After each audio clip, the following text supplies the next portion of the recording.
Okay, good evening, everyone. I'd like to call order to September 3rd, 2024, regular council meeting. Please rise for the invocation, remain standing for the pledge of allegiance. Heavenly Father, we thank you for your blessings upon our community. We would ask that your blessing and your guidance would be upon this meeting, that all things would be done in charity and dignity and with respect. We just ask, Father, for wisdom and guidance in all that we conduct this evening. We ask it in Jesus' name. Amen. We pledge allegiance to the flag of the United States of America and to the republic for which it stands, one nation, under God, with liberty and justice for all.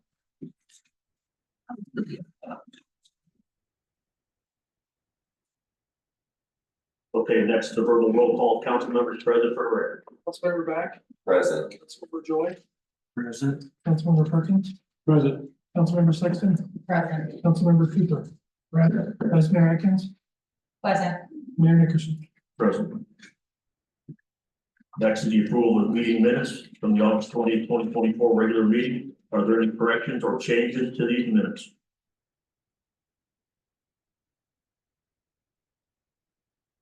Okay, do I have a motion to approve the August 20th, 2024 regular meeting minutes?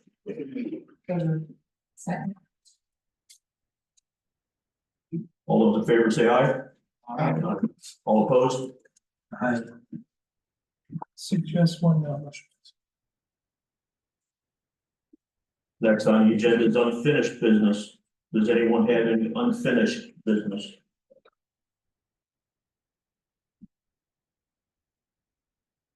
Okay. New business. Public meeting pursuant to section 2.09 of the charter. The department heads in attendance will give a brief update from their department. Once each department head has given the update, the public will have an opportunity to ask questions of the department heads and the municipal manager. First person this evening is Chief Kaiser of the New Lebanon Fire Department. Okay, so I presented everybody with current year-to-date stats. I think we're 860 something, run volume wise, when I cut that off. Beginning of last week. On the 24th, we held the 50-year of service celebration for Steve Couch. Among some of the awards, the council presented him with a couple wooden plaques. Jackson Township presented him with a proclamation. The Ohio Fire Marshals presented him with a certificate of merit as well as a certificate of recognition, as well as Governor DeWine also sent a letter of recognition. I want to thank everybody that attended. I think the ceremony went really well. The tanker that is part fire fund, part FEMA grant, I will be flying to Illinois on Monday. I will spend Monday and Tuesday at the factory going through the spec, finalizing the truck. It should be, from what I've been told, is pretty much complete. The truck will then go from there to the Illinois State Fire Chiefs Convention and will be on display there for 2 days. And then the plan is for them to leave from Illinois on Tuesday, like the 17th. The truck is anticipated to be delivered sometime mid-afternoon on September 18th. From there, we'll start the process of doing some changeover from the old FMC tanker that we will be decommissioning. We'll do some drivers training, get some people or get the crews familiar with the operation of the truck.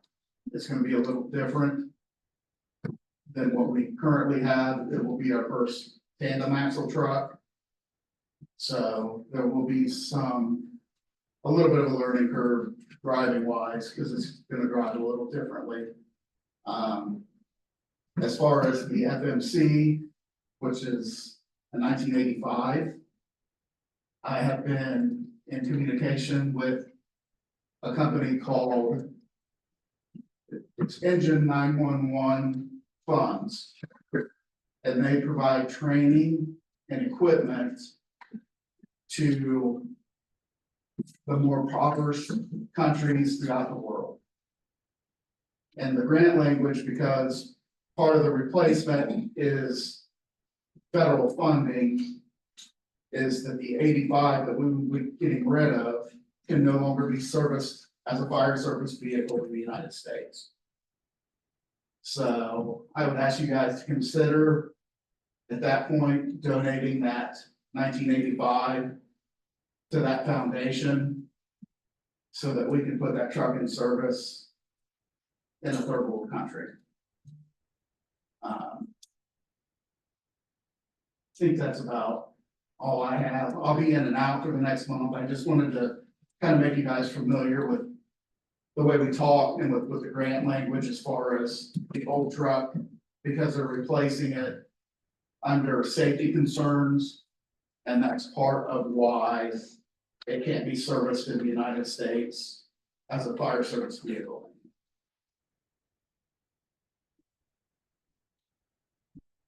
Anybody in the public would like to ask the fire chief any questions about anything?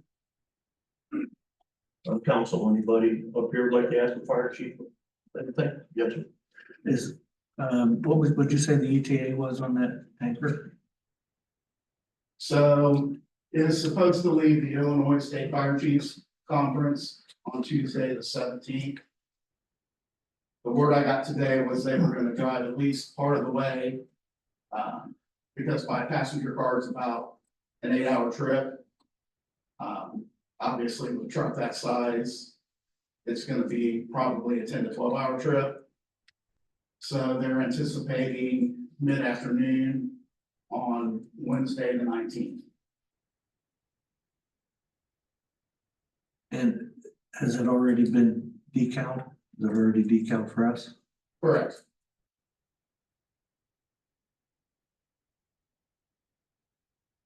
That's all I have. Thank you. Just a question from me, chief. What's the anticipated time frame of actually putting it in service? What's your expectation? I'm looking at. I want to be very careful as we do driver's training with this truck. Obviously, with 3,000 gallons of water, I want to conduct all of this driver training outside of the village. I want to do it on, the truck's designed for more rural operations. I want to do the driver's training in a rural setting. I don't want to put unnecessary wear and tear on the roads in the community by driving a truck that heavy through the flats. So I'm anticipating 4 to 5 hours per person on the truck. I want them to drive the truck empty. I want them to drive the truck loaded. Because obviously they're gonna, when they're shoveling water with that truck, they're gonna encounter both ends of the spectrum. And the truck's gonna handle differently when it has 3,000 gallons of water on it, as opposed to when the tank's dry and they're going back to refill. So, I will be out of the office from September 20th will be my last day until October 8th. Because I will be on vacation. So I'm gonna try to get them started on some driver's training while I'm gone. But I wanna make sure that when we do place this truck in service, be it 2 months after it comes or 3 months after it comes, that it's being operated in the safest possible manner. Right, sir, thank you. Anybody else? Yes, sir. Is the truck paid for? The truck was budgeted in the 2024 budget for the village's part. And then the other funding was approved in a 2021 Fire Act grant that paid roughly $480,000 of the price of the truck.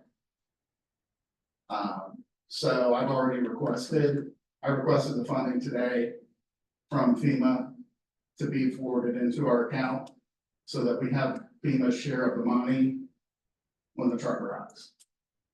Thank you. Anybody else?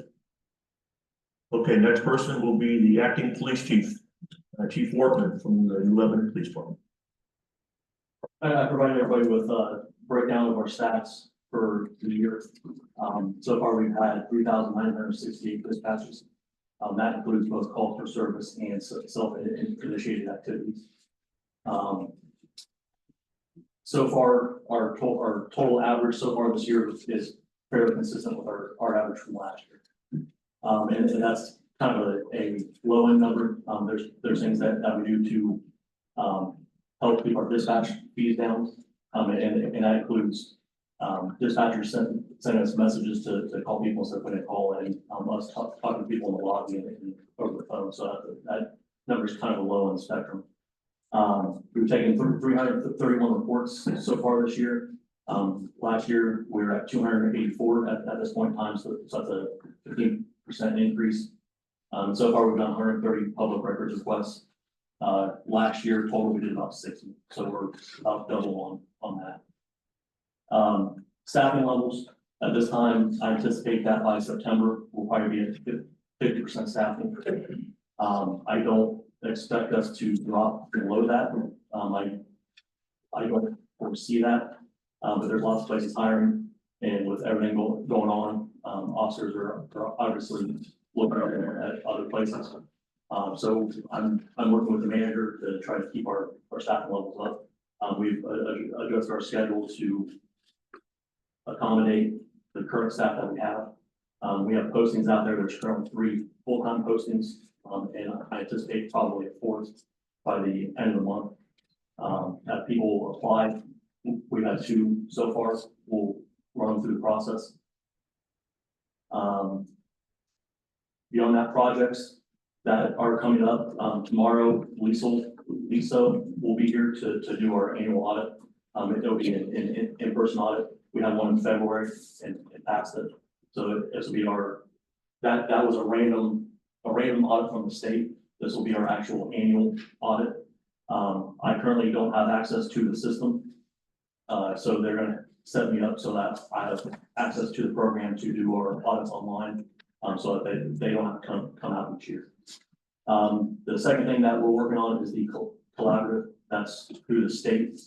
The governor set up a collaborative board, and each year, generally each year or so, they'll come out with new standards. And then we also get recertified on the old standards. So that this is a ongoing process. I think this will be our 3rd recertification now, third or 4th. We're getting recertified on roughly half of standards. I've been in contact with our auditor. I just got access to all the systems about 2 weeks ago. So I'm pulling our stats and everything else for that. That should take roughly a month or 2 to get done. Beyond that, there's some smaller projects, including cruiser upfitting. We got in-car video systems last year. We're looking to get those installed. And we also have 2 speed signs that were donated. I'd like to get those put up as well. And that leads to the final thing, which is kind of the future of the agency. I've had some conversations with the manager about that. At this time, I feel like the best route forward for us to rebuild with the community is to have BCI come in and investigate all the allegations that have been made against the PD. I reached out to BCI to request it. At this time, they said that they will not start an investigation based off of my request, that it has to come through the special counsel that started the investigation. So I've asked the manager to speak with the law director about that, and that process is ongoing. Anybody from the public have anything for the acting police chief? Yes, sir, come on up. Just state your name for the record, please, even though we all know who you are. Beginning of last month, I had to call 911. Somebody looking in my window, 8 o'clock in the morning on Saturday. We have a juvenile in the house. You gotta leave a car, you don't think nothing. It's like this peering in my window. I jump up. Tell my wife. Call her. I said, we got a problem. And our female detective showed up. They're across the street, the guys across the street. You confronted me, correct? Correct. He told you, he looked in my window, correct? Correct. You did nothing about it. You did nothing about him looking in my window, let me phrase it. I took a police report and I forwarded it to the prosecutor about it. Okay, you didn't tell me that. Yeah, You did not tell me, sir. I voted on scene. You did not tell me that. Did you identify him to me? It's in the police. Did you identify him to me? Is it yes or no? I don't recall. No, you did not. You told me to lie. Look on my video. This gentleman comes to my house on a 911 call. There's somebody in my house looking in the windows. Would you identify him? He knows who it is. Look on my video. That's what I'm talking right now. Don't interrupt me. Is that what you told me? No, That's not, where's your body cam at? Or did it disappear? the prosecutor has it. Let's look at it. Because you just lied. The You prosecutor. told me to look on my video as you walk back across the street. I asked you to forward your video to me in email. I told you I had video. Okay, let's try it again. We'll do it. I told you to give me a Contact here, please. He told me to give me the information, told me to look on his video. Did you, I did not get that. Nor did I get an incident report or anything. what would you like for us to do for you today? Get rid of it. Please. Get rid of it. I have no clue why he's even employed here. Look at his personnel report. He lied to somebody and he was in trouble because he hit somebody, but he never did. He was running late. I don't know why the man's here, but he told me point blank, look on the video. I told you, I left you a voicemail too, didn't I? Have you called me back? No. Say it again, I can hear you. No, Why not? You're his boss. And I'm just telling you, you have not called me back. because it's being handled But by. I'm done. So I'm done. it was forwarded to the prosecutor. Did you The get prosecutor works with the special counsel, so I would request that special counsel review the incident for any improper actions and the allegations that are being made. Okay, listen, everybody, please. We need to have some kind of order in here, okay? Please keep your comments to yourself. If you have something to say, you can come up to the podium and identify it, okay? We need to keep some decorum in this council chamber, please, okay? Council members, anybody have anything for the acting police chief? Yes, sir.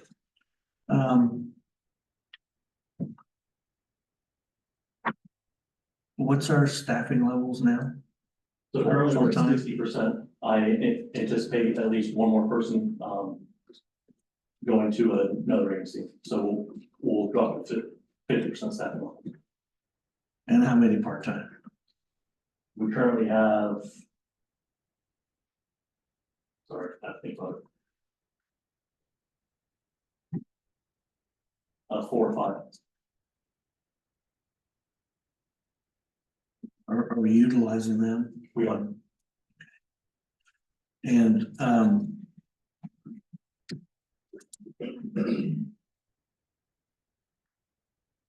in your discussion with Sheriff Strack, you said that he's offered assistance. What is the assistance that he's offering? Is it to have somebody here all the time, or or just patrols If we have. only if there's an issue? Yeah, two main things. If our staffing levels do drop, or we have critical understaffing, or somebody gets sick or injured and we're able to cover shifts, the sheriff's office will provide a deputy to respond to calls during that opening. Also, if our staffing levels drop too low and we're unable to process applicants or do background checks, things like that, they offer the services of a detective to do background checks and things of that nature. Is that charged? Does he charge us for that? If it's on an interim basis, I do not think so, but if we schedule with the intent of using them, then there would probably have to be some sort of contract or agreement through them. But if it's just a as needed basis where it's unforeseen, then no.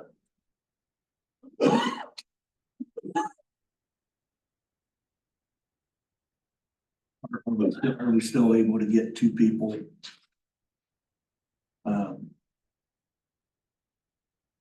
Two officers on duty all the time now? With our current schedule, we have some shifts that have 2 officers on it. Once, if we lose one more, then a majority of our shifts will be single officer. So at this point, we'll start utilizing Perry Township and Jackson Township more for backup. Okay, thank you. Anybody else? Yeah. Go ahead.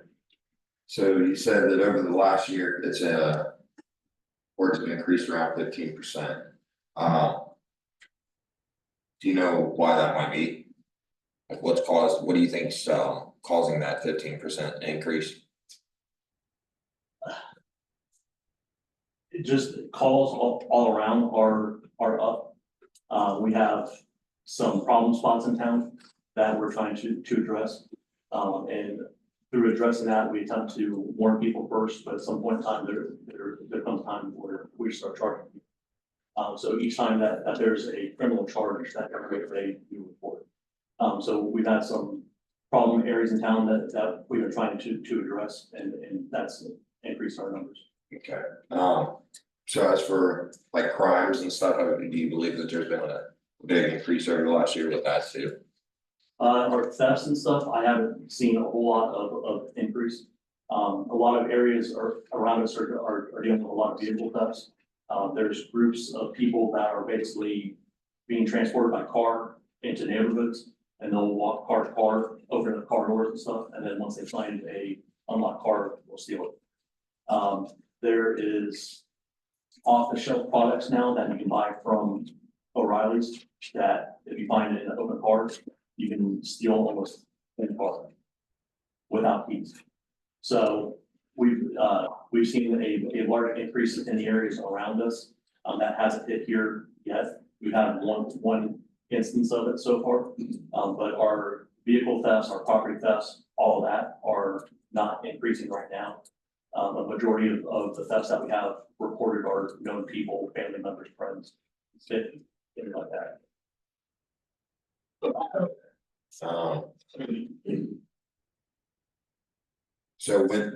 So you said a lot of car to car that people walk around checking handles. Yes. Does this typically take place, midday, noon, night? Where are you seeing this increase at? It depends. Out in our area, it's generally more typically at night, in the overnight hours. But we've had it happen during the day in the past. Majority at night. Mostly, yes, in this area. And how many officers do you have patrolling at night on a weekly basis? So in the afternoons during our busy shifts from 4 to midnight, we have 2 people on right now. And then there's some overlap on the weekends with people, but generally in the overnight hours, there's only one. Do you think that's wise? With our call volume, yes. Yeah, once we start having problems with that, then we'll see about shifting officers to different shifts. But right now, our busiest shift is 4 to midnight. That's when most of our calls come in and most of our 2 officer calls. Okay. Thank you. Anybody else? You said we had 5 part-time. How many full-time do we have right now? That's 6. 6 full-times? Okay, thank you. Anybody else? I do, I have a couple questions that got sent to me. What is the typical protocol? I know you said that you busiest is 4 to midnight. Is it typical to have 2 officers in the same car? Sometimes, so like right now, we're 2 cruisers down, so we're operating on 4 cars. So depending on cruiser availability and different things like that, when shifts overlap, there are some times where there's 2 people in for periods of time. Because it's like one officer's coming on and the other one's leaving, instead of running 2 cars, they'll run one for a few hours. And like now, with us only having 4 cars on, we try to limit how much we're driving them. Because as we operate more, our maintenance costs go up. And if we go down to too many cars, it makes it difficult to run normal operations. So there are times where there's 2 people in cars for periods of time, but it's not full shifts or anything. Okay. And do you by any chance know how many shifts there has not been an officer, So far, we have not had any uncovered, nothing uncovered? not yet. There's been a few where we've had to call people in, but everything's been covered. And that was on the old schedule, which we had issues when people left. They were creating holes, so we adjusted our schedule so that those holes aren't there anymore. So everything's covered. That's why I think. That it? Anybody else? Okay, next person is gonna be the acting service department superintendent, Chris Evans. Good evening. Couple things. I know I sent you guys the activity report the other day. I've been pretty busy as far as keeping our waterways, water and up with the EPA, are definitely staying within our guideline and violations. As you, a lot of people have seen, Boston Street Phase 3 is coming to an end, getting close. Homer Street will be closed from today until Friday. There's going to be drug blacktop down, and that should be getting close to completing that project. We did obtain a grant through the Ohio EPA for leak detection equipment. That way we can zero in on a leak and not have to dig up the whole road just to find it. We can pinpoint now, so that'll help us out tremendously. The only thing out of pocket for us was $51. We have been reimbursed since. And then we'll have Glosser Phase 4 coming up next year, as long as all goes well. Anybody from the public have any comments for the acting superintendent? Council members, anything? Chris? So this street that's been done, I'm sure you've seen all the. What's your thoughts on that? I mean, I'm not an engineer by any means, but it did pass through a PWC. It does obtain the legal width. Now we're more handicap accessible just because we do have 5-foot walks through there as well as ADA ramps. We did get all new infrastructure, so we don't have to worry about main breaks on there. I know we've had numerous down that road as well as storm sewer. Won't have the issues of icing up anymore because we do have now storm sewer. I know it's tight. It's going to be hard to get used to for a lot of folks. They've got dump trucks in and out of there and concrete trucks, no problem at all. I mean, some people may have to take a whack at it 1 or 2 times if they're not very confident on getting around the curve. But I don't foresee any issues. Like I said, it's more of a learning curve just for everybody getting used to it. Okay.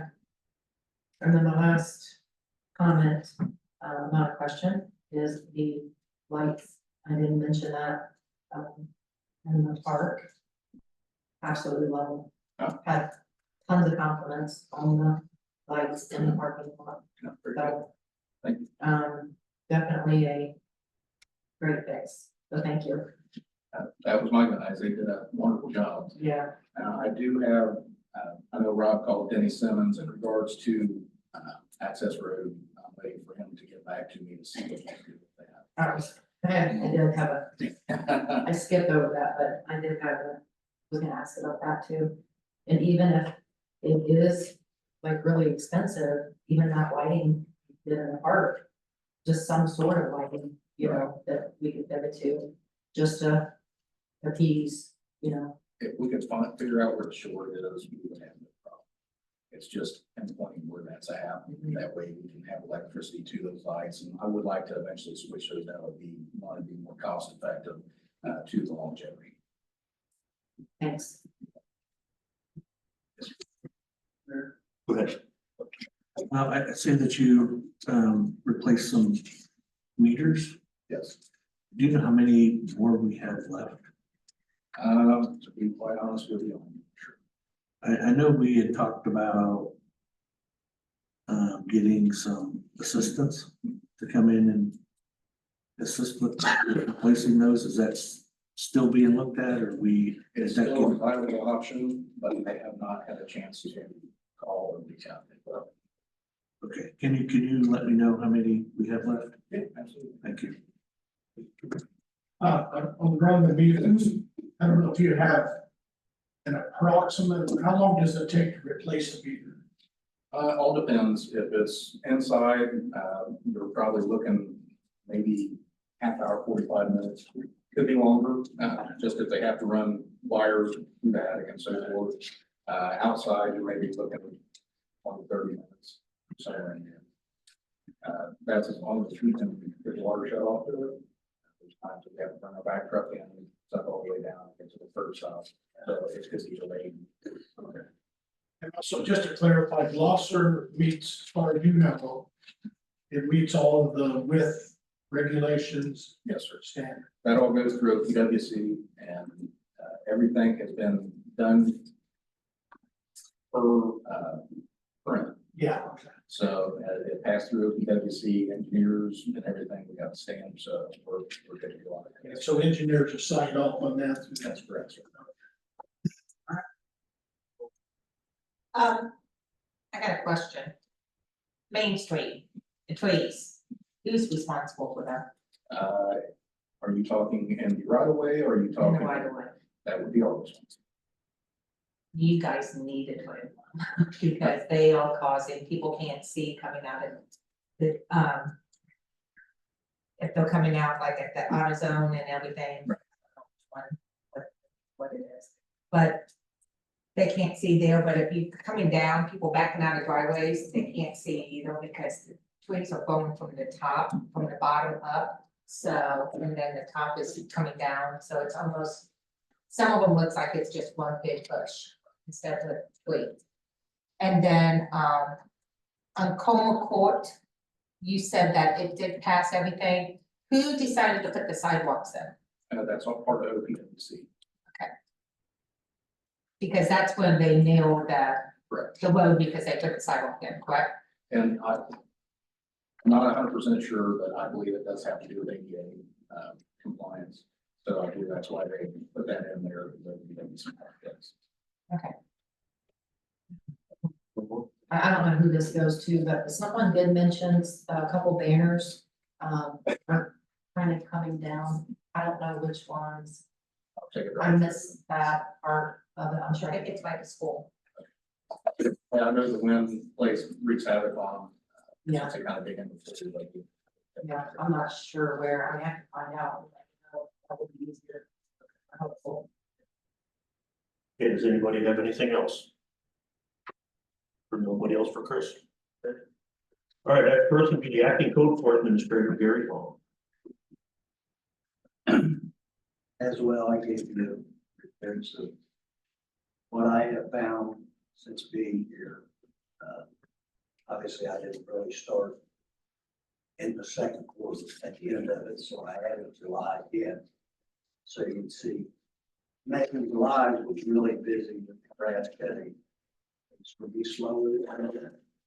A lot of junk and trash violations. Kind of, I talked to the city manager, kind of at a standstill. We send these people warnings, these final warnings, we give them a violation, and they still don't do it. And I believe that's because we don't have any fight to make. City manager, I think, is going to talk to the law director, see if there's some way we can force them, rather than just saying, pay your fine, they say, okay, I'll pay it sometime.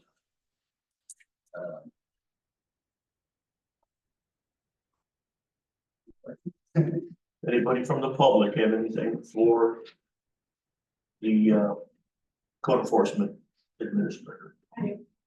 Hi, Gary. Any Just word get your on name real quick for records. Shannon, West 130 Broadwood Street?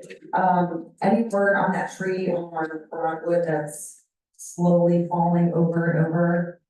Just got his third violation. Okay, at some point, can maybe the village take care of this tree and then bill the homeowner? Only because it is coming over a public road? His letter today said it's a safety violation. He's blocking the sidewalk, blocking the street, going to cause an accident. How long does he have until he fixes that? 10 days this time. And then this is the final violation though. So now what? What happens? This is his final fine. He's already been fined twice. So if he doesn't do it in 10 days, then what?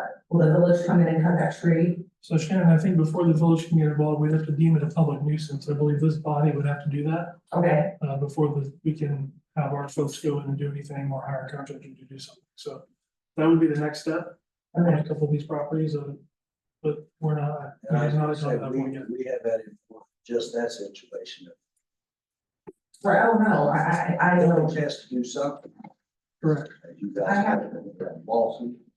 I have a feeling that this person isn't going to comply within 10 days, so maybe as a heads up, get with our lead law director or something. Like I said, I've met with DPNL out there, I've met with Spectrum, I've met with the service department out there. This has been going on for months. And the tree is, since he did cut off some branches from another tree, it's sitting lower now, so the weight is kind of displaced.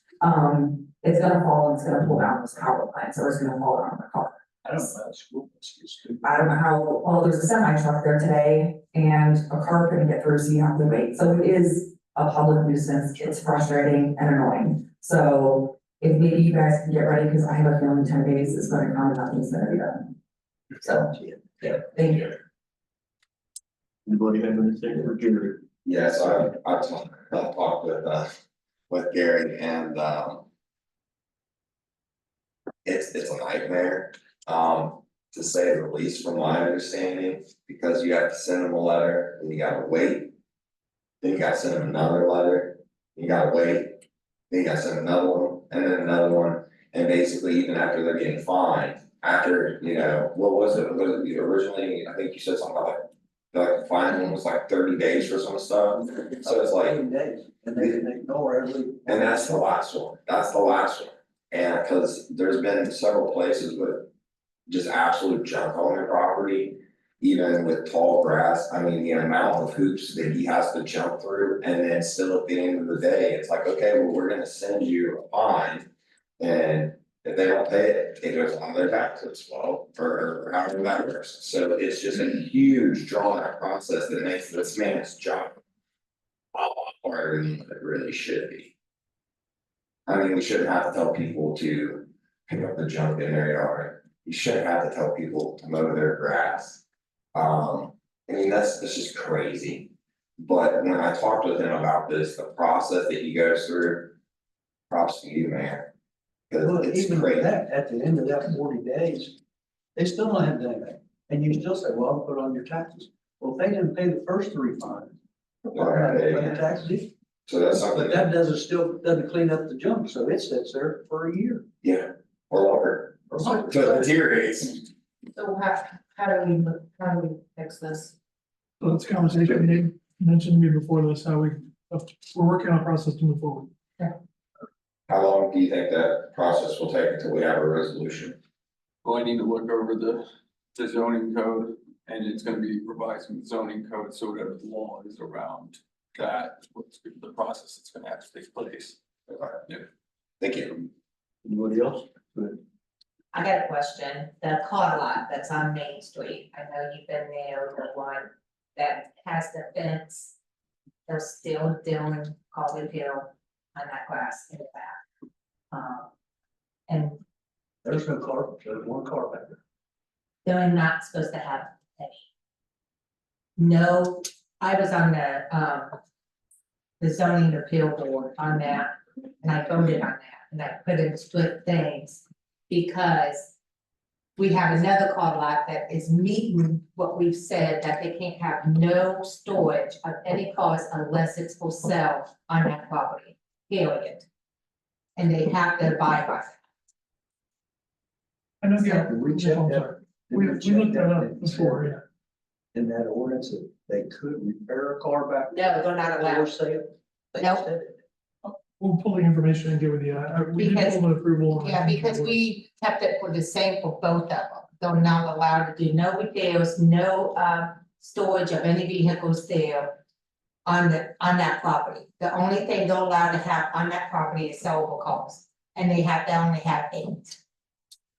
Remember that? So my memory is they were approved for a new build, they could build a garage. In that garage, they could work on vehicles. I don't know if they've built that building yet or not. But that's my memory of that, but we'll look it up and give it to you. I thought there was something that said that they could repair a car. that they So were then it going didn't to go to sell, zoning. But not as a car repair business. But if they were selling the car, they could repair it. Yeah, so if even on that building, nothing has went to zoning because I haven't approved anything through zoning appeals. So we'll pull the approval again with that one.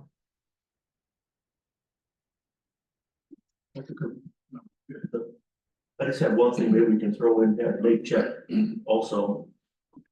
The manager and I talked about is that house that had the fire in it. Is there, are we moving forward on that? I know there's some ways of getting it torn down and remove that. I know we have to look who the owner is, if it's vacated. I know there's all kinds of stuff involved. Belongs to the county under taxes.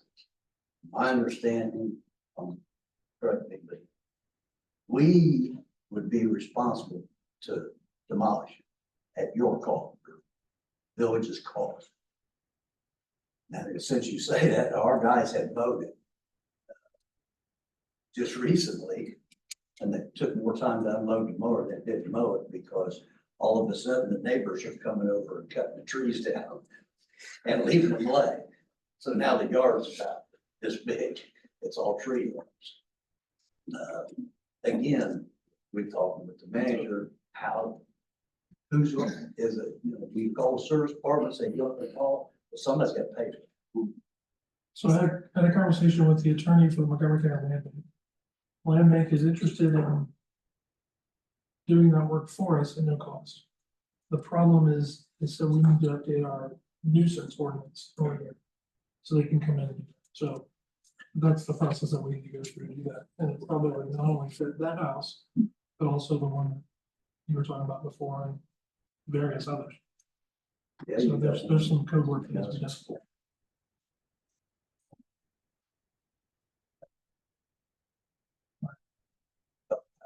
So how hard is it to change or update the nuisance? It's just a process. It's a process. You have to update the language and take it through the approval process. That's something that can be done fairly quickly. So once the code has to be written, and then I believe it goes to the planning commission first. Planning commission then makes a recommendation to this board, and then you guys approve it. Okay, does anybody have anything else? Thank you. Nothing? Okay. Next one could be public comments or questions.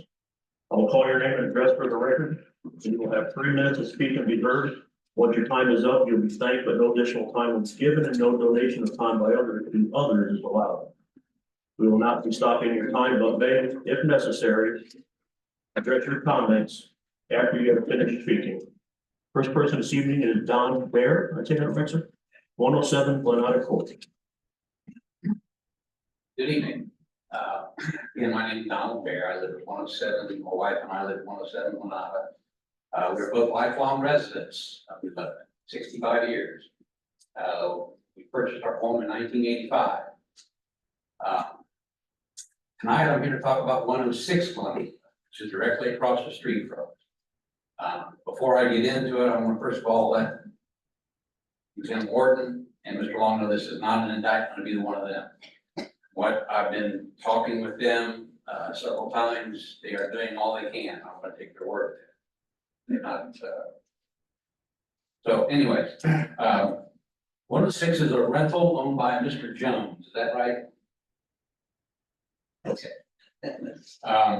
There are frequent, and I mean frequent, police calls there, arrests, almost daily arguments, shouting matches, cussing, throwing.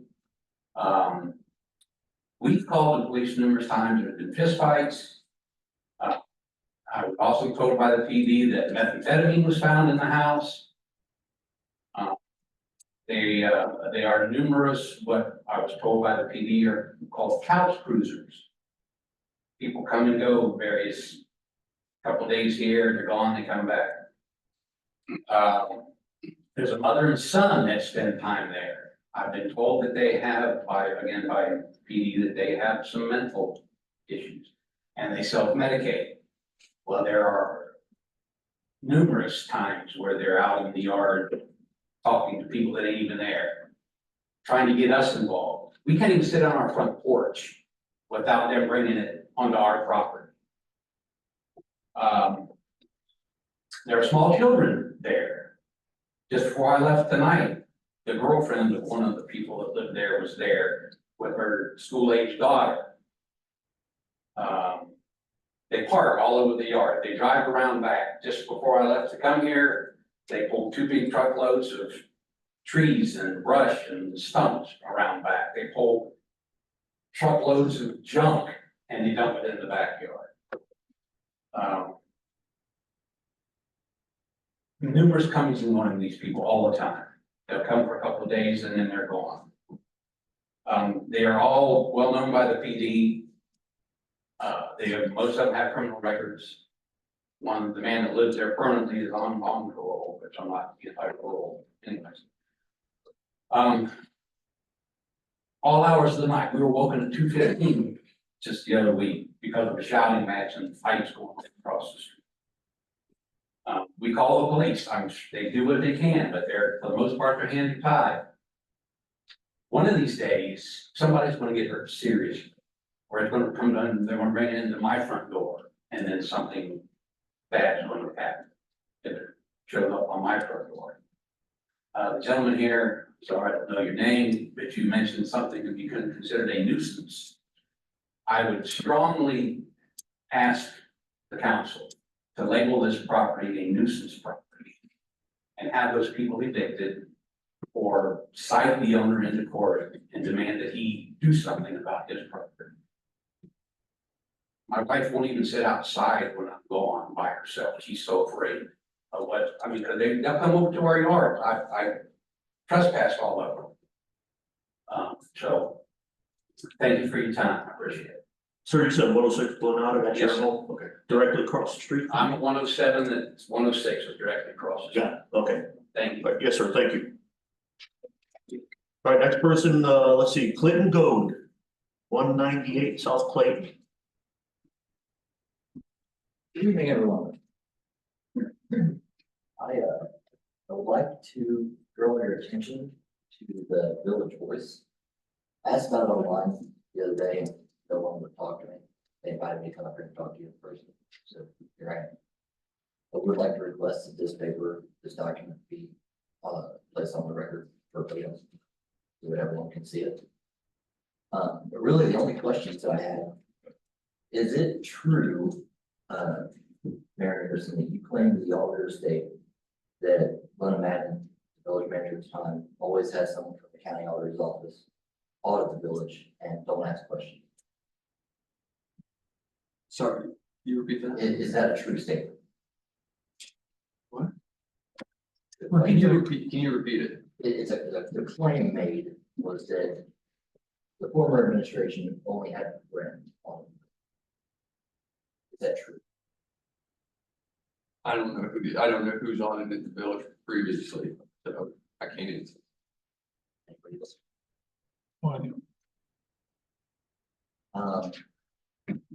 Is the village completely out of money? That was the, it was paid to come the state auditor. Dead broke. No. We have money, so, We have funds in our accounts, yes. um,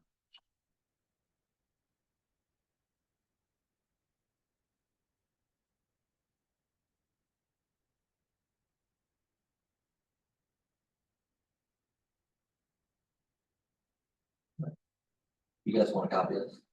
I would like. I would like one too. Yes. Average. I have one too. I don't have one, it's on weird size paper. We'll make sure that's the council's burgers. Can I comment? Absolutely. Sure, go ahead. To be honest, you're saying that you asked us to be able to comment on this? Yeah. Where did you do that at? No, guess what? Okay. Whose post was it under? Because obviously I did not get a tag from you. Sorry? Obviously, I did not get a tag from you, so obviously I must be blocked by whoever posted it. Yeah, but if they have us blocked, doesn't matter who tags or who comments on it, we're not gonna be able to see it. So whoever the postal that posted it, that you commented on, is they must have us blocked because I never got a tag from you, is what I'm saying, to be able to see Oh, this. that makes sense. Okay, I'm not. so, yeah, I'm just saying, that's why I couldn't respond to something. Yeah, that's, I agree, but I was just like, I've never seen it, so thank you. Sure.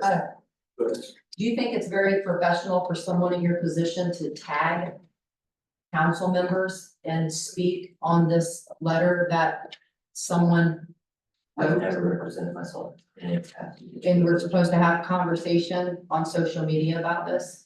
I mean, that to me alone is just crazy. Basis legal represented entirely. And then call us spineless. I think it's very unprofessional for someone in Never uniform. represented myself.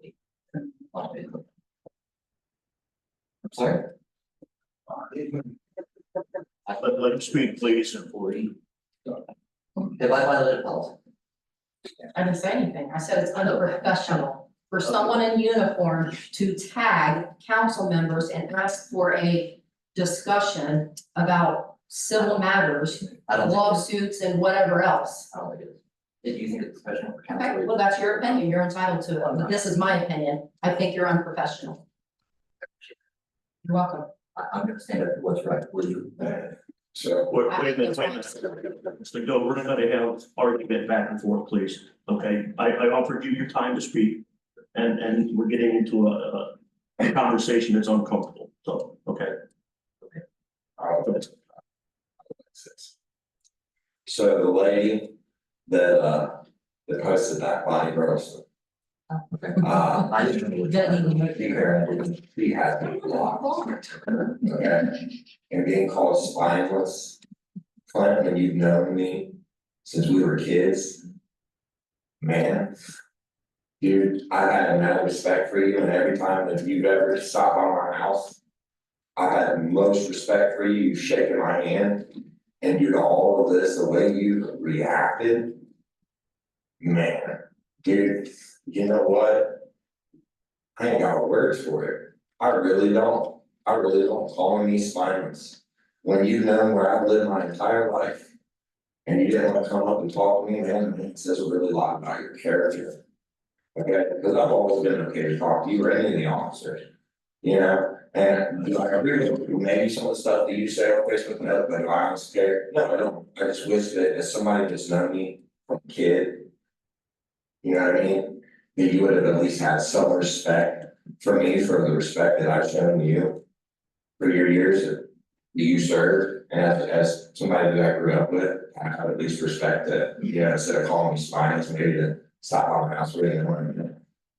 I mean, the only reason I used that comment is I mean, it's July of the ring. I mean, it's that you came across really clear, and that's for talking about being professional.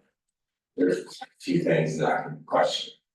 But I'll let other people do that, but there's plenty of body footage out there. And really questionable. Yeah. So, yeah, man, I just kind of hurt my feelings. I know, you know what I'm saying? I know you don't care. No, I do. No, you don't, and that's okay. That's okay, because you know what, I would rather lose fake friends and unreal people. And see who they really are. So, you know, just. Not like. Yeah, good.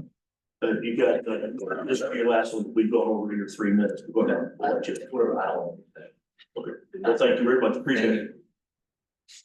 Okay, next person, James Atkins, 1651 West Main. Oh, okay, James.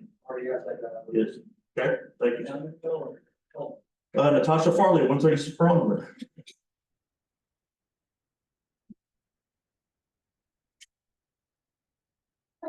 I'd like to start by telling all the department heads I really appreciate all of their presentations. They were all very informative and I really appreciate the information and the updates to the community on everything. Next, I wanted to propose a question to council about moving the council member comments back to before the public comments. So that the members of the public have an opportunity to maybe come up here and speak up on something that council speaks on. Because council always has the opportunity at the next meeting to speak on something that a member of the community spoke on at the next meeting under unfinished business. However, members of the community don't necessarily have that next meeting to be able to come back to retort back to something a council member said that they really wanted to say, but didn't have the opportunity because it came up after their time to speak. Let's see, what else do I have? You mentioned that you're down 2 cruisers. And I find that rather interesting because I've seen a new cruiser driving around town, so I was wondering how we're down 2 cruisers, but yet we have a new cruiser. So that cruiser is in the process of being upfitted. If it sits too long, it can get flat spots on the tire, battery died off, all that stuff. It is not marked for patrol service. There's no cage in it, there's no backseat in it, anything like that. So you're just trying to maintain the upkeep of it. Right, yeah, we utilize it to take paperwork to court, go to dispatch, things like that, so that it can driven and it doesn't just sit there and have issues from sitting. Car 12, which is currently, it's been out of service for a few months now. That's currently in the process of getting stripped down. We're gonna see what items are in it that will transfer to the new cruiser. Once we get that done, we'll order whatever else we need to upfit that, and then car 12 can get up for sale. Car 15 has been out of service for a little over a month now. Okay. It's at the dealership. They had the engine for a part. There's some issues with cam shafts and something else. It's all warranty work. They're supposed to be putting it back together now, so hopefully we'll be back within the next week. Okay, thank you. While I have you, so is there a social media policy for your officers? There is. My email is listed on that sign up sheet. Oh. Can you email me that? Okay, and then, touching on you coming in again, with investigations. As if I'm recalling correctly, I believe that during this preliminary presentation that he gave to us, he mentioned, something about an investigation being done into the police department. He's not here this evening because I was going to ask him where we are on that. Is that a thing? Did that occur? What is the standing on that? Because I was also going to come up here and suggest that if we aren't having one, I'm siding with him here in the fact that I think we should bring someone in to investigate our police department, given that there are a lot of allegations, being brought up against them. I have spoken with Mr. McNamee about bringing in BCI. I believe he's reached out to them and made contact. Where it is from there, I'm not 100% sure, but I know the contact has been made and the request has been put in to have them come do an investigation. Okay, and then the last thing I have, because this is something that really bothers me. Is it possible that we can get an actual American flag in here besides all of these admiralty flags? Say that again. Is there any way that we can get an actual American flag in here instead of all of these admiralty flags?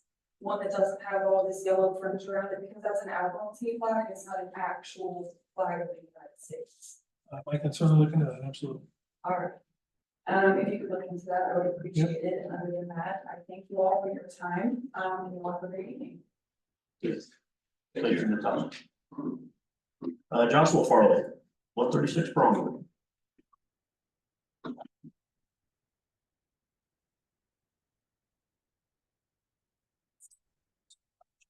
Hey guys, go and see. What did you say that investigative organization was that happening? It's BCI, Bureau of Criminal Investigations, it's part of the Attorney General's office. It is part of it. So that was my next suggestion. So I did have a quick question. I've asked this before, but I've never really gotten a true response. Is there a way for civilians to put in current amendment to the charter? See, many cities in the state of Ohio, many cities, and a lot of the major cities, but some of the smaller cities, like Akron, things like that, have civilian oversight boards that look into police misconduct and everything. We have like several boards, and I just don't understand why we don't have a civilian board that looks into these allegations rather than having to take it to an outside place. It seems to me, since I'm able to obtain body camera footage of police officers in this department that are on body camera saying that they are going to make body camera disappear. In fact, when I do request that body cam footage, I do have 2 officers' body cam footage. One that is about 36 minutes long and the other is well over an hour long. And my suggestion is when we are going to try to, and I'll quote, make that body cam go out and away, that we would go over the other officer's body camera as well and just make sure that she's not on camera saying it. That would be awesome. I also do have documents from you guys, from your police department with your signature on it, saying that you do not have reports or body cam footage from an officer that I have the body cam footage of and him filling out said report.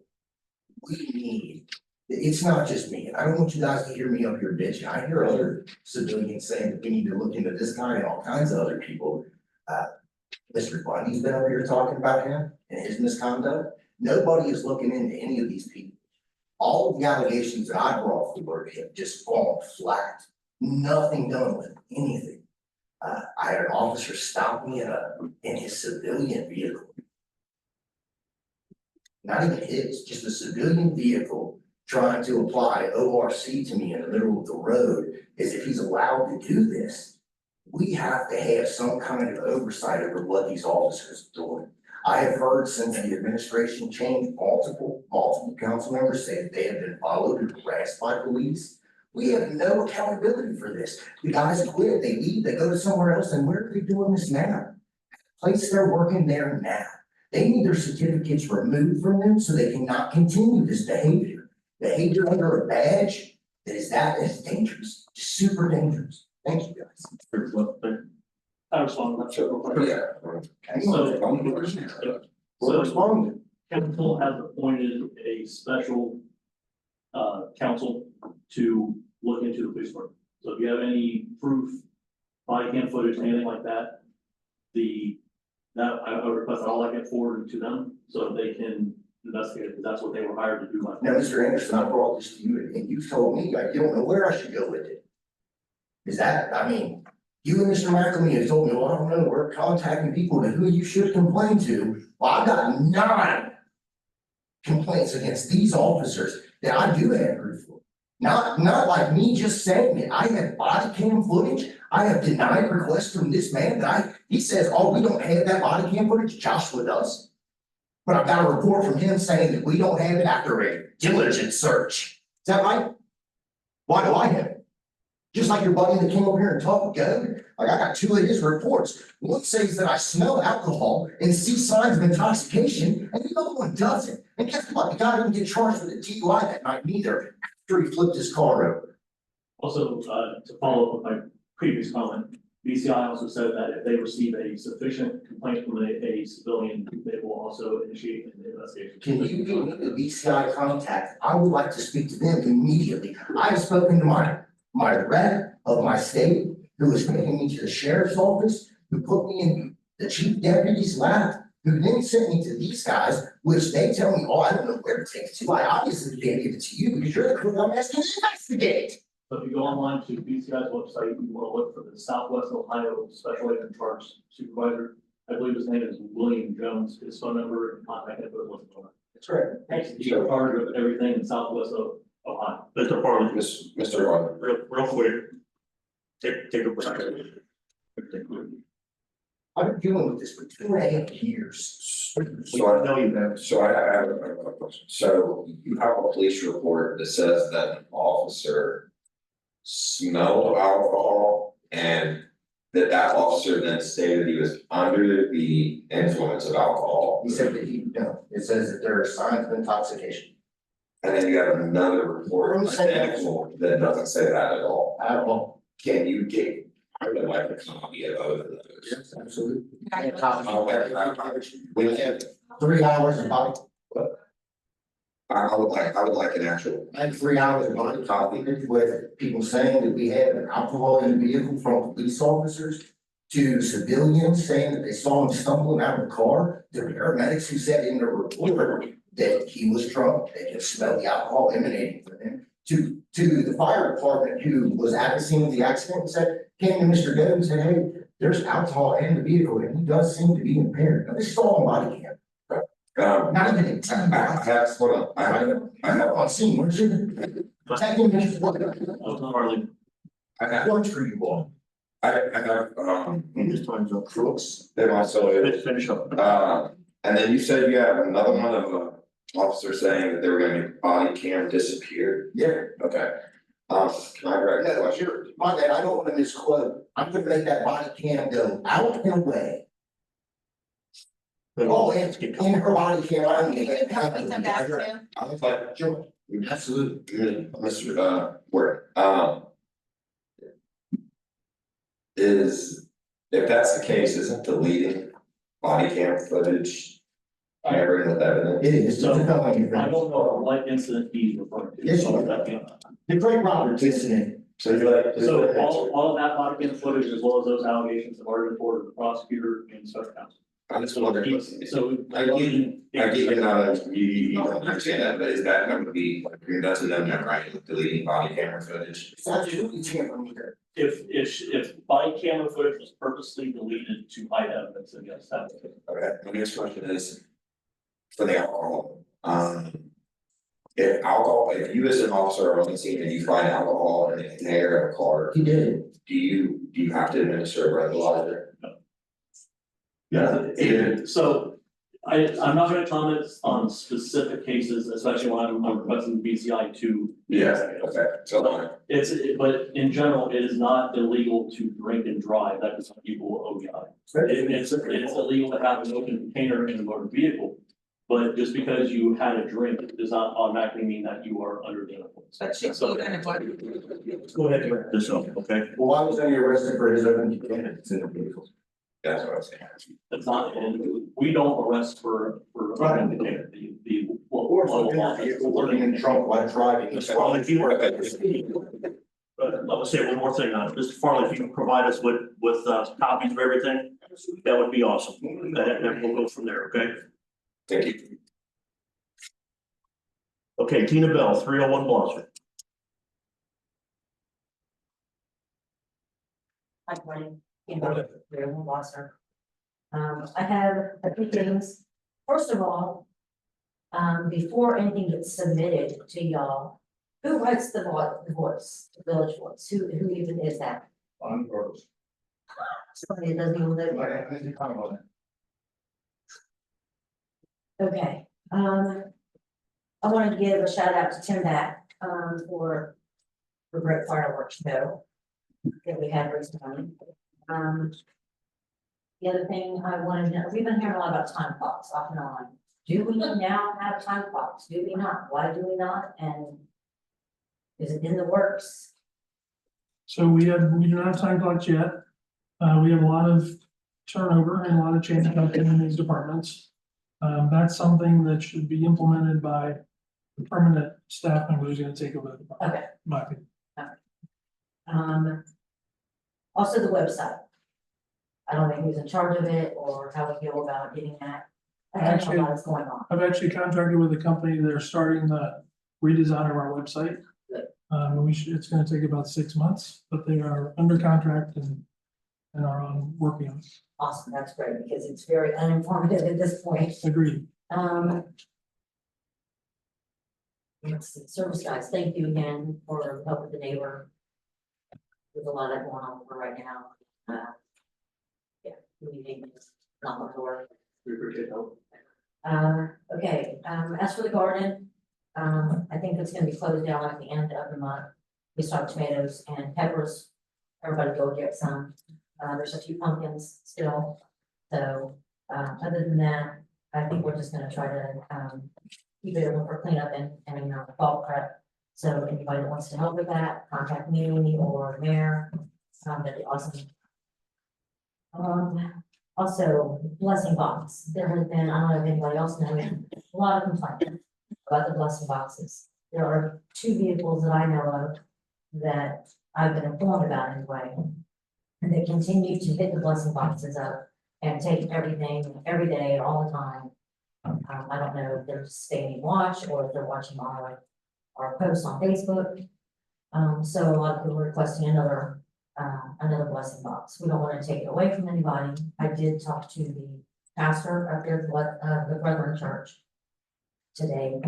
I guess it is, he says it's not their box, it's on their property, it's for everybody. We want everybody to have something. And I don't know what we can do about those that continue to be greedy about it, except we'll put up another box. A lot of people requesting to have it out here by the garden or the gazebo area, maybe, where people can get to it. I'll give you some plans on that. But that's it. Had a really good garden year this year. Thank you everybody for your help with doing that. The only last thing I have is definitely Kennel Court. I sit dead on watching it every day, and I realized that somebody may have approved it, but I'm telling you, have you driven a fire truck down it? Have you tried it? Yeah. You need to. You seriously need to. I don't know that they're gonna. Is that my time? I'm finished, quick. Okay. I don't know how you're gonna get anybody out there. There's no room to park. I would be very upset if I were somebody on Kennel Court, and had a lot of different things going on. The sidewalks 5 feet on their side, but only 4 feet on Blosser. If it's to code, why it's difference on code? New OPWC requirement, 5 foot, But why not on Blosser Street? because it's a new OPWC requirement. Okay, I would just revisit any new project you have going on before you start it. That's all I'm asking. All right, thanks, guys. Thank you. Okay, we're gonna skip the administrative staff comments because we had that already. We're gonna go right to municipal manager comments. Just a couple things tonight, Your Honor. One is, the municipal manager search. As you know, we had a small committee interview the top 5 candidates. They have narrowed that to 2. We are going to hold a special meeting, or the mayor is going to call a special meeting for next Tuesday, the 10th, to do for the purpose of adjourning to an executive session, to interview the top 2 candidates. The full board will interview those 2. And then immediately after that, there will be an open house for the public to meet and ask questions of the 2 candidates in an informal setting. It won't be a public meeting like this, but we'll probably come in here and have those folks available. Anybody that would like to come can come and ask questions, get to know them. And we will put that out as soon as we can. What time? I haven't narrowed down the times yet. The first thing that will happen will be the meeting. So we'll have you come for the meeting. If we could do that a little earlier, probably 5:30 or 6. And then I'll let you guys then adjourn, take the candidates in there for the interview. And then, so the public meeting will happen probably closer to our normal meeting time, 7:00. But I will publish those times. Does anyone on council have anything for municipal manager? Nothing? All right, council members' comments. We'll start off with you, sir. Mr. Cooper, you have anything? No. Ms. Sexton? Mr. Troy? I have nothing, thank you. Mr. Bennett? Yeah, I'd like to thank all the department heads, being here tonight and, taking time out of your evening to come up. Discuss everything that's going on. Appreciate your time. And, appreciate the community coming out. Expect that everybody has a great blessed evening. And,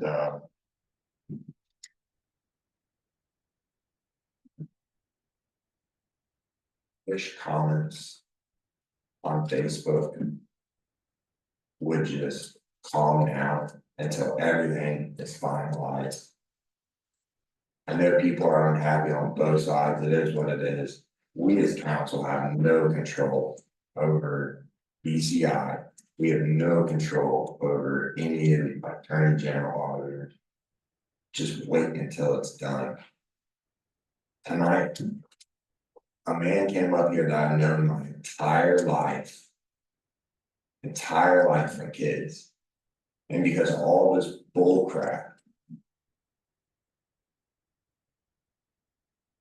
he ended up saying things online on something that I couldn't even comment on.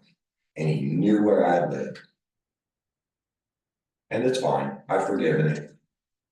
But that's how much that I care about my community. That I've lost friends, I've lost business.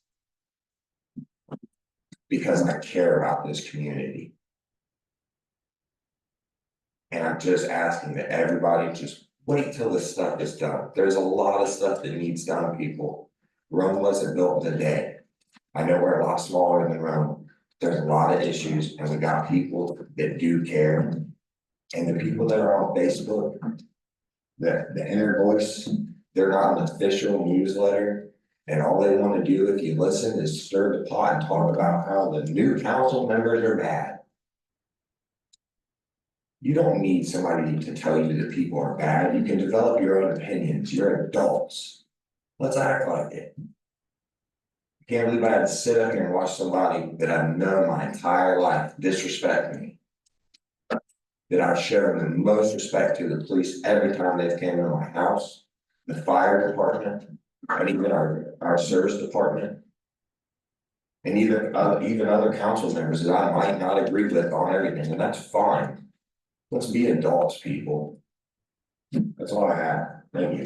Mr. Perkins. The meeting is going to be set up for the 10th. Are we going to be able to have like a meeting just with the council before we meet the other two people? Yes, I think you can probably take the first part of the executive session to meet together Right. before you bring in the applicants, yes. I got a few questions before, but before they address the two people that come in. Okay. Yeah, but I had quite a few other questions, but the name on the record isn't here, so I can't ask them that, but I got it written down for it. Okay. Thank you. Vice Mayor. I want to piggyback off of, Tim. Thank you guys for coming out and giving us your, quarterly reports. It is very appreciated. But I also want to piggyback that on social media, for one, a lot of people that is posting stuff on social media, we are blocked from that. We can't see it.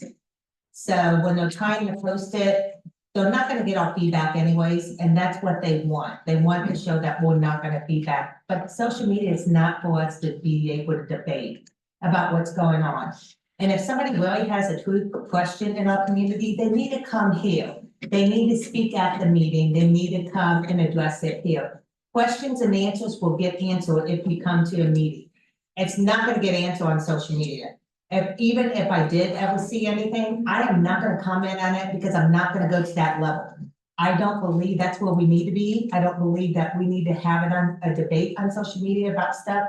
And by the way, we don't know, none of us on council knows what's going on in this investigation. Everybody thinks we do. We don't know. So everybody could ask, we have no clue on anything. So until you guys find out, we'll find out. We have no answers to be able to give because we have nothing to be able to tell.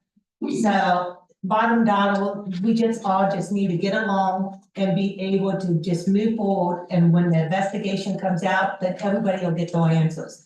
But until then, we're not gonna be able to comment because you can't comment on something you don't know about. Thank you. Okay, I'm gonna skip mine tonight. I don't have anything to say. Shannon Bemis has requested to be added to the agenda, so Shannon, you'll come up, please. Well, I'm very frustrated. So Tim Mack, we're kind of asked, we've known before these council meetings, and we actually were just having a conversation today about this very thing, about Sometimes there are good days with council, sometimes there's not times. Melissa has shown, she's got some really bad days and she's got some good days. You guys are not spineless. You guys are the opposite. You guys have taken a gaping wound that's been there for decades, and you have ripped off the Band-Aid. You are the first people to ever do that in this community. I applaud you. That takes courage. That's bravery. Nobody's ever done that. So what do you get when you rip off a Band-Aid? You have the initial shock, right? That original ouch. You just rip that off, okay? We've been there. But you guys are doing the right thing. You're not up here to be mean, to pick on people. Come on. To all of you, any of you that come up anymore, shame on you.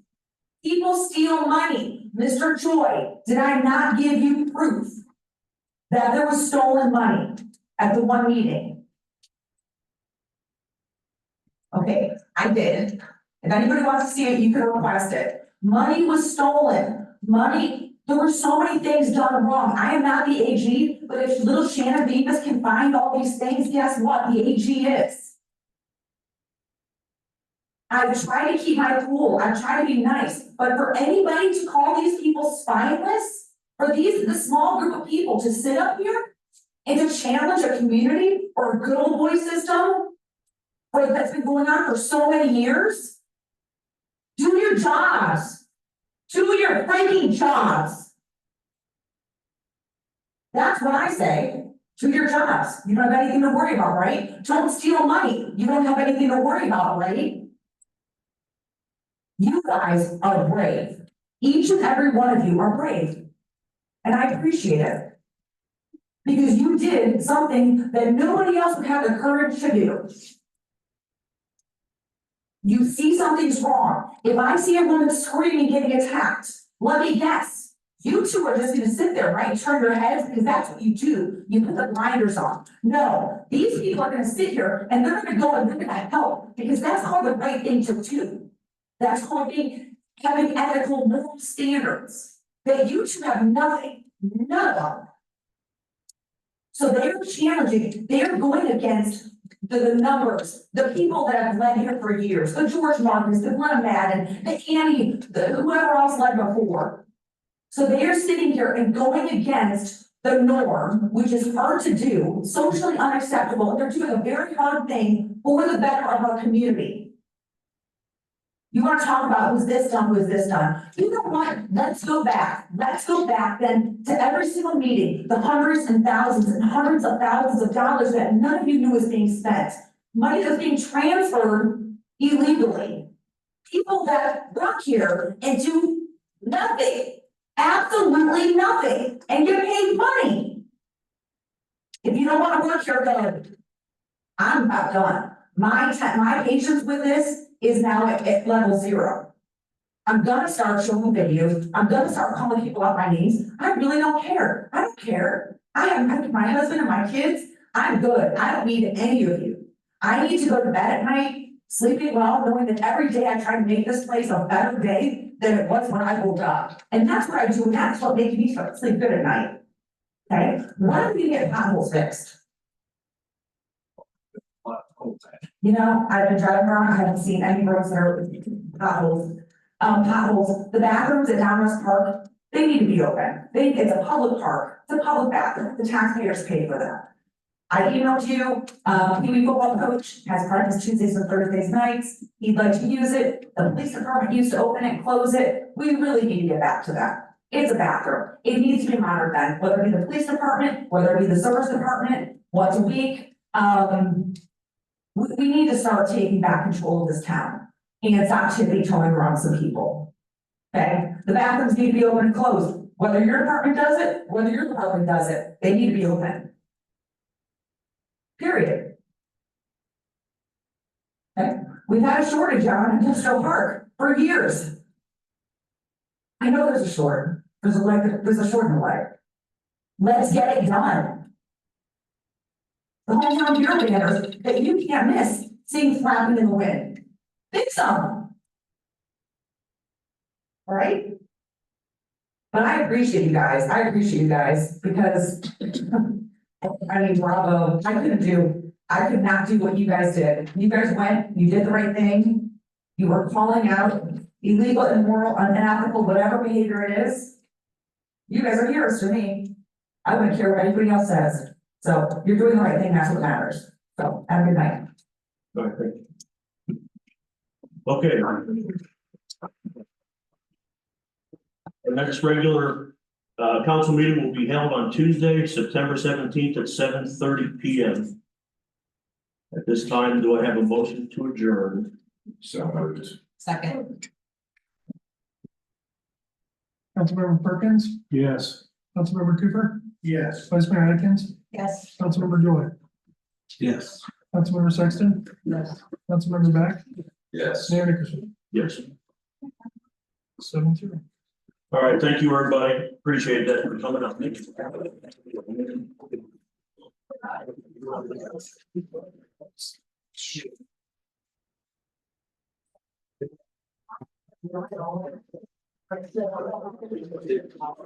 I mean, I don't really think there's much. I need to look at the. For one thing,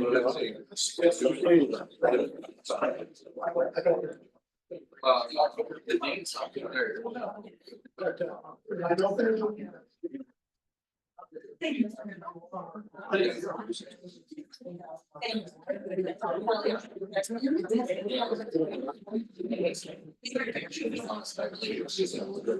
Yeah.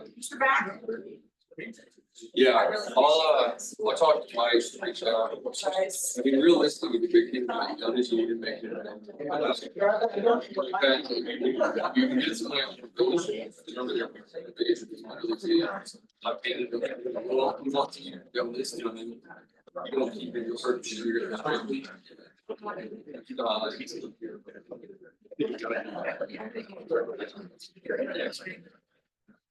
So. They're not. Yeah.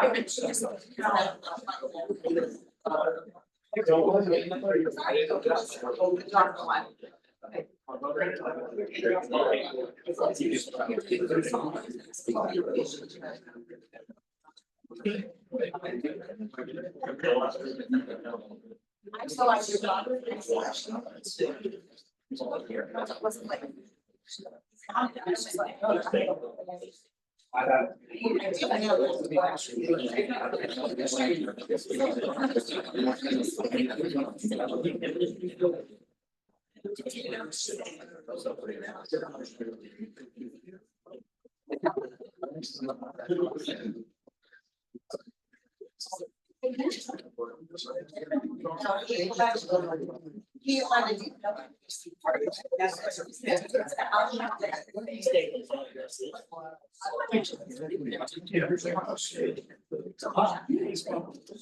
Does that sound good?